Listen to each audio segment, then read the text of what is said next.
Hello दोस्तों, स्वागत है टेकपंथी के इस नए वीडियो में। दोस्तों, आज का वीडियो काफ़ी खास है क्योंकि मैं पहली बार ऑन कैमरा आ रहा हूँ और दूसरी बात कि मैं पहली बार कोई प्रोडक्ट की अनबॉक्सिंग कर रहा हूँ। तो आपका फीडबैक बहुत ही ज़रूरी है। अगर आपको लगता है कि मैंने सही से प्रोडक्ट अनबॉक्सिंग नहीं की या फिर कुछ चीज़ें हैं जो मैंने गलती की है तो आप लोग कमेंट बॉक्स पर जरूर रिप्लाई कीजिएगा। तो चलिए बिना टाइम वेस्ट किए अनबॉक्सिंग की तरफ।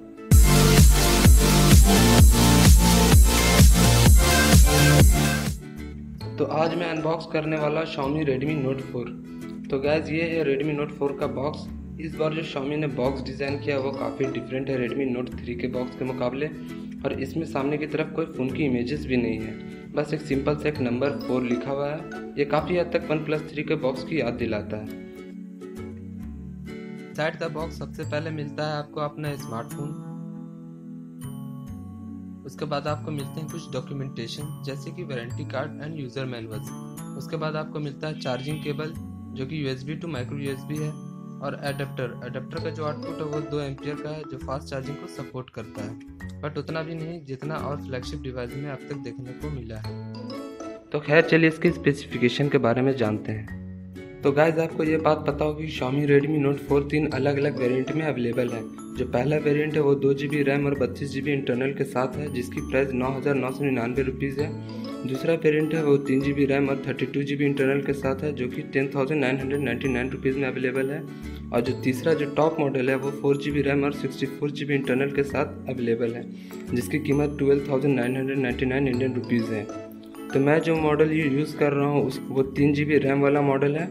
इसमें latest Snapdragon 625 octa core processor लगा हुआ है जो कि 2 GHz पर क्लॉक्ड है, और इसके साथ 4100 mAh की बैटरी दी गई है। अब बात करते हैं इसके डिस्प्ले की। तो इसमें 5.5 इंच का फुल HD IPS डिस्प्ले लगा हुआ है जिसकी पिक्सल डेंसिटी 401 ppi है जो कि काफ़ी ब्राइट है और सनलाइट में भी काफ़ी क्लियर दिखाई देती है। डिस्प्ले में कोई ख़राबी नहीं है और Xiaomi हमेशा से ही काफ़ी अच्छा डिस्प्ले यूज़ करते आ रहा है।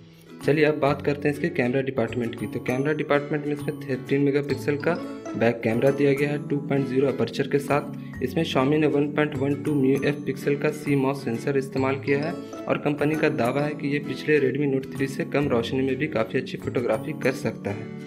सेल्फी में इसके फ्रंट की तरफ 5 मेगापिक्सल का कैमरा दिया गया है जिसमें सेम सेंसर का इस्तेमाल किया गया है जो कि Redmi Note 3 में किया गया था। तो चलिए अब बात करते हैं फ़ोन के डिज़ाइन की। तो फ़ोन के डिज़ाइन में काफ़ी बड़ा चेंज किया गया है। अब आपको बैक की तरफ फुल मेटल बॉडी मिलता है और इसके साइड एजेस भी काफ़ी शार्प हैं। एक और बड़ा चेंज फ़ोन में यह है कि इसमें 2.5D कर्व ग्लास का इस्तेमाल किया गया है, लेकिन थोड़ा डिसअपॉइंटमेंट भी मिलता है कि इसमें फिर से गोरिल्ला ग्लास का यूज़ नहीं किया गया है। मैं गोल्डन कलर का मॉडल यूज़ कर रहा हूँ। इसके अलावा 2 कलर और हैं, एक डार्क ग्रे है और दूसरा है ब्लैक। मेरा पर्सनल व्यू है कि ब्लैक काफ़ी सुपर सेक्सी देखने में लगता है, लेकिन अभी यह स्टॉक में नहीं है और उम्मीद है कि यह अगले महीने तक स्टॉक में अवेलेबल होगा। नीचे की तरफ स्पीकर और चार्जिंग के लिए माइक्रो USB पोर्ट दिया गया है। इसमें भी थोड़ा निराशा का सामना करना पड़ता है कि इसमें USB Type-C का इस्तेमाल नहीं किया गया है जो कि कम बजट वाले LED TV के मॉडल में भी देखने को मिल रहा है। ऊपर की तरफ आपको सेकेंडरी नॉइस कैंसिलेशन माइक मिलता है, एक हेडफोन जैक है और इंफ्रारेड रिमोट सेंसर है। अब रुक करते हैं सॉफ्टवेयर की तरफ। तो ये मार्शमेलो बेस्ड MIUI 8 पर वर्क कर रहा है और मज़े की बात यह है कि Xiaomi ने Android Nougat पे भी अपडेट करने का अनाउंसमेंट कर दिया है। गाइस, वैसे तो MIUI के बारे में बताने को तो बहुत कुछ है, लेकिन मैं उतना लॉन्ग डिस्क्रिप्शन नहीं दूंगा। कुछ खास चीज़ें जो मैं मेंशन कर रहा हूँ, जैसे कि सेकंड स्पेस जिसमें आप 2 अकाउंट एक साथ यूज़ कर सकते हैं। आप इसको इस तरह से समझ सकते हैं कि आपके पास एक फ़ोन है और यूज़र 2 हैं जिनको अलग अलग ऐप्स और अलग अलग स्पेस की ज़रूरत पड़ती है। दूसरा मेन फीचर है डुअल ऐप, जिसमें आप एक ही ऐप को सेपरेटली 2 तरीके से यूज़ कर सकते हैं, जैसे कि 2 व्हाट्सएप एक ही फ़ोन में बनाना या फिर 2 फेसबुक अकाउंट एक फ़ोन में यूज़ करना।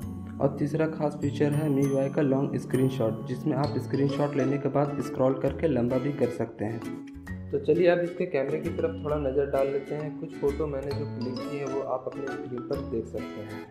आउटडोर लाइटिंग में ये काफ़ी अच्छा परफॉर्म करता है, लेकिन कम रोशनी में थोड़ा पिक्चर हेजी हो जाता है और पिक्चर में नॉइज़ भी देखने को मिलता है, लेकिन ये Redmi Note 3 के कंपैरिजन में बहुत ही कम है। एक और एडवांटेज Redmi Note 3 के ऊपर ये है कि Redmi Note 4 में कलर कंट्रास्ट काफ़ी बढ़िया है और एक्सपोजर भी Redmi Note 3 के मुकाबले काफ़ी बढ़िया है। मेरा मानना है कि इस बजट में आपको इससे अच्छा कैमरा मेरे ख्याल से तो नहीं मिल सकता। दोस्तों, अगर आपको यह वीडियो पसंद आया तो इस वीडियो को ज़रूर लाइक करें, और अगर आपको लगता है कि इस वीडियो में कुछ कमी थी या फिर कुछ गलतियाँ हुई तो कमेंट बॉक्स पर ज़रूर कमेंट करें।